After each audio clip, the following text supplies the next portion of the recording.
복된 소식 아름다운 소리 AM 1590kHz 시카고 기독교 방송입니다.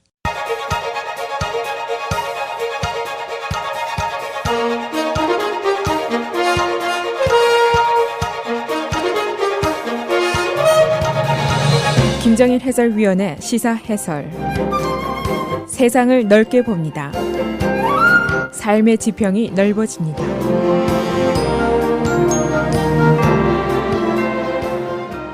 시사 해설입니다.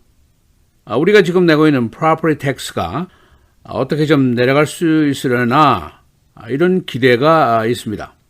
이 property tax의 경감 문제는 바로 Governor J.B. Pritzker가 선거 공약으로 내놓은 이슈이기 때문입니다.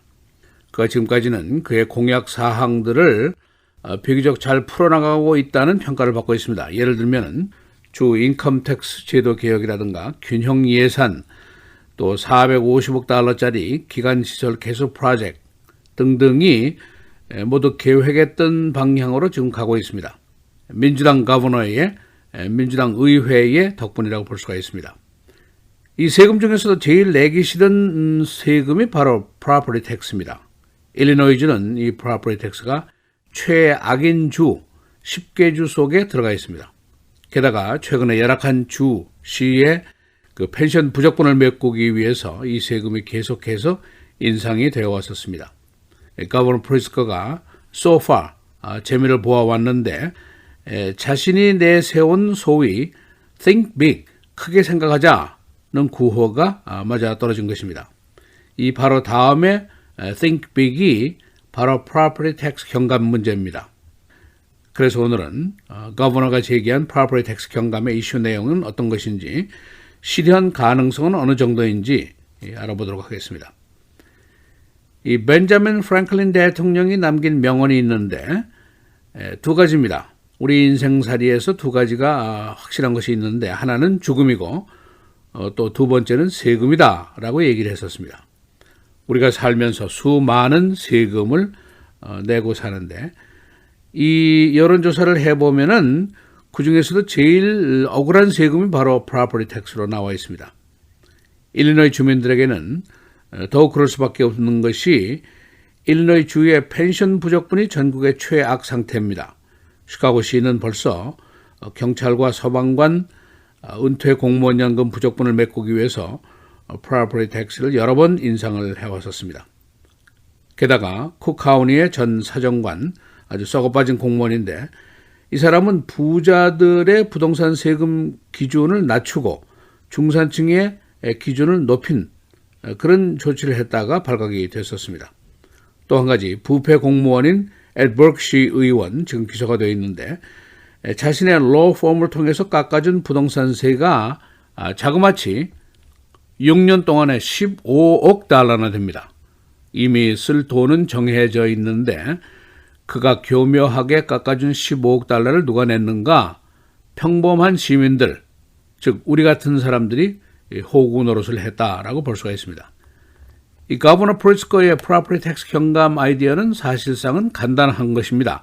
전제 조건을 내세운 것인데, 첫째, 주 인컴 텍스를 graduated tax로 바꾸는데 이게 성사가 되면은 35억 달러의 적자가 메꿔지게 되고, 그렇게 되면 교육 예산을 정부에서 더 지출할 수 있다. 그렇게 되면은 주로 교육 예산 충당을 위한 property tax를 좀 덜 수 있지 않겠느냐, 그런 이론입니다. 그래서 기본적인 그의 구상은 인컴 텍스 제도를 바꾸고 여기에서 교육 예산을 더 지출하고 그 다음에 property tax의 부담을 줄인다, 이겁니다.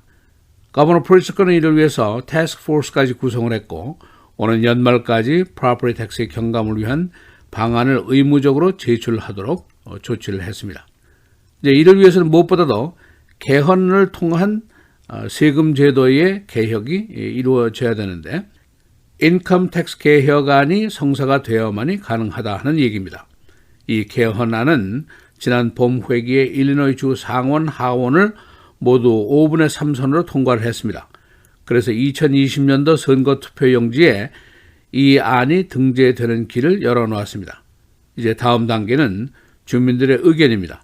지금처럼 flat tax로 계속할 것이냐, 아니면은 graduated tax로 바꿀 것이냐, 주민 60%가 찬성을 하면은 개헌이 되고 인컴 텍스 제도가 바뀌게 됩니다. 이게 바뀌게 되면은 교육 예산을 주 금고에서 더 지출하고 그리고 property tax를 경감할 수 있다. 그 안입니다. 2017년 통계를 보면은 63%의 property tax가 공립학교 예산으로 들어갔습니다. 칼라 카운티에서는 70%가, 쿡 카운티에서는 57.5%가 모두 교육 예산으로 충당이 됐습니다. 이 일리노이주의 프로퍼티 텍스는 전국 50개 중에서 6번째로 높은 것입니다. 최악의 주 10개 주 속에 속해 있습니다.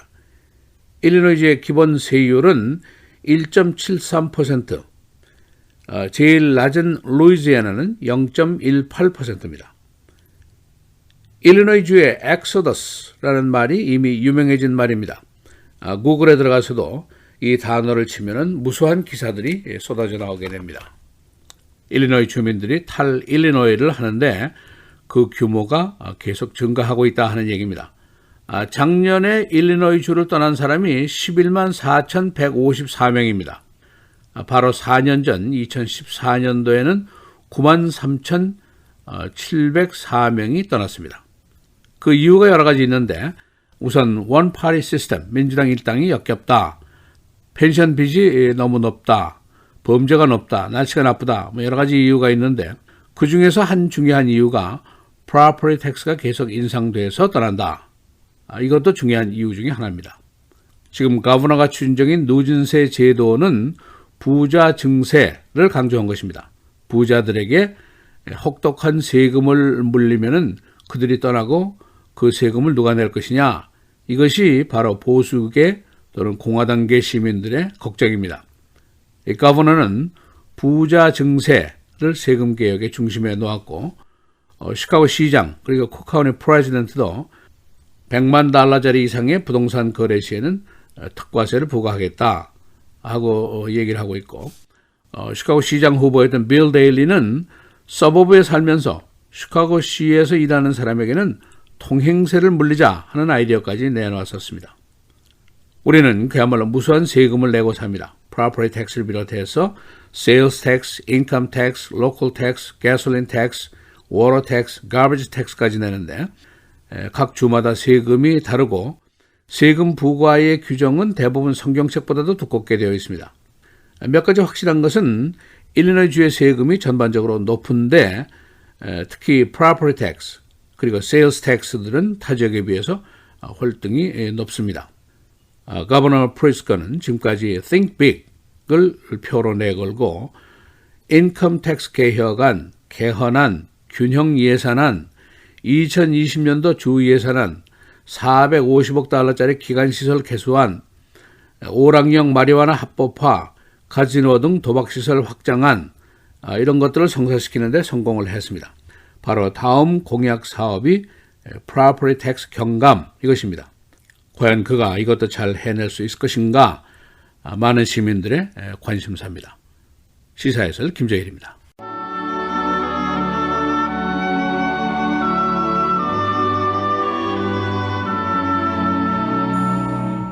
사람의 행위가 여호와를 기쁘시게 하면 그 사람의 원수라도 그와 더불어 화목하게 하시느니라.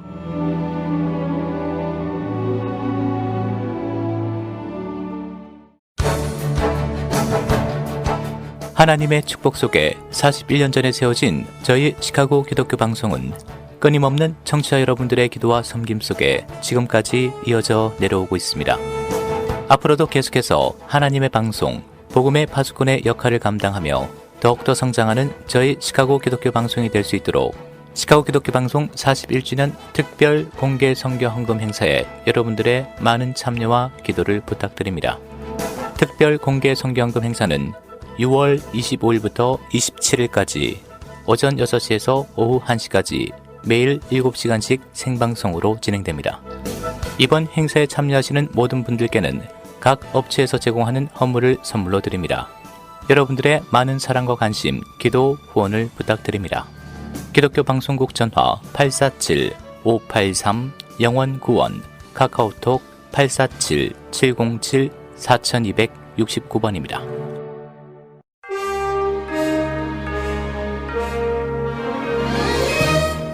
6월 11일 화요일 KCBS 헤드라인 오늘의 주요 뉴스입니다. 도미니카 공화국에서 피격당한 보스턴 레드삭스 출신 스타 데이비드 오티스가 보스턴으로 이송돼 치료받을 예정입니다.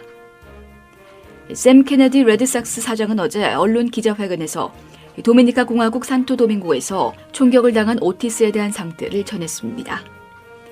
오티스는 허리에 총격을 당한 뒤 응급 수술을 받았고 여전히 위독한 상태지만 안정을 찾은 것으로 알려졌습니다. 레드삭스 구단은 응급 헬기를 이용해 오티스를 산토도밍고에서 보스턴으로 이송해 치료할 계획입니다. 트럼프 대통령은 시진핑 중국 국가주석이 G20 정상회의에서 자신과 만나지 않는다면 추가 관세를 부과할 것이라고 경고했습니다. 트럼프 대통령은 어제 언론 인터뷰에서 28일에서 29일 일본 오사카에서 열리는 G20 정상회의에서 시 주석과의 정상회담이 이루어지지 않으면 예고한 대로 3천억 달러 규모 중국산 물품의 최고 관세 25%를 매기겠다고 밝혔습니다. 그는 양국 정상회담이 불발되면 즉시 중국에 대해 새로운 관세가 부과되느냐는 질문에 그렇다고 답했습니다. 또 회담이 예정돼 있다고 덧붙였습니다. 트럼프 대통령이 어제 트위터를 통해 멕시코에 다시 관세가 부과될 수 있다고 경고했습니다. 트럼프 대통령은 어제 우리는 이민과 보안 협정의 매우 중요한 부분에 대해 완전히 서명하고 문서화 작업을 끝냈다. 그중 하나는 미국이 수년간 요청해 온 것이라며 조만간 밝혀질 예정이며 멕시코 입법부의 표결이 필요하다고 밝혔습니다. 이어 투표에 문제가 있으리라고 예상하지는 않지만 어떤 이유에든 간에 승인이 이루어지지 않으면 관세는 다시 부과된다고 엄포를 놨습니다.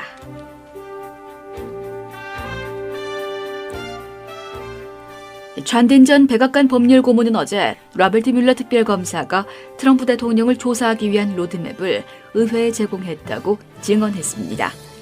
딘 전 법률고문은 어제 하원법사위원회 청문회에 출석해 뮬러 특검의 조사 결과와 수십 년 전 리처드 닉슨 행정부를 조사한 의회 조사관 사이에 유사점이 있다며 이같이 밝혔습니다. 그는 자신의 발언의 근거로 두 대통령이 증인의 증언에 영향을 미치기 위해 사명권을 행사한 방식과 수사권을 장악하고 검사에게 직접적인 영향을 행사하려고 한 점을 지목했습니다. 하원은 오늘과 내일에도 지난 2016년 트럼프 대통령 선거 캠프가 러시아와 공모하고 트럼프 대통령이 뮬러 특검의 수사를 방해했다는 의혹을 집중 조명할 예정입니다. 오바마 대통령 기념관의 건립 여부가 오늘 결정됩니다. 연방 법원은 오늘 오바마 프레지덴셜 센터의 건립에 대한 찬반 의견을 청취하고 건립 부지의 적법성 여부를 판결하게 됩니다. 환경단체는 현재 부지로 결정된 지점이 레이크쇼어 퍼블릭 파크라는 이유를 들어 이에 건립을 저지하려는 제소를 해왔습니다. 시카고시는 이 건물이 시 소유이고 공공 건물이기 때문에 적법하다는 반대 의견을 제시해왔습니다.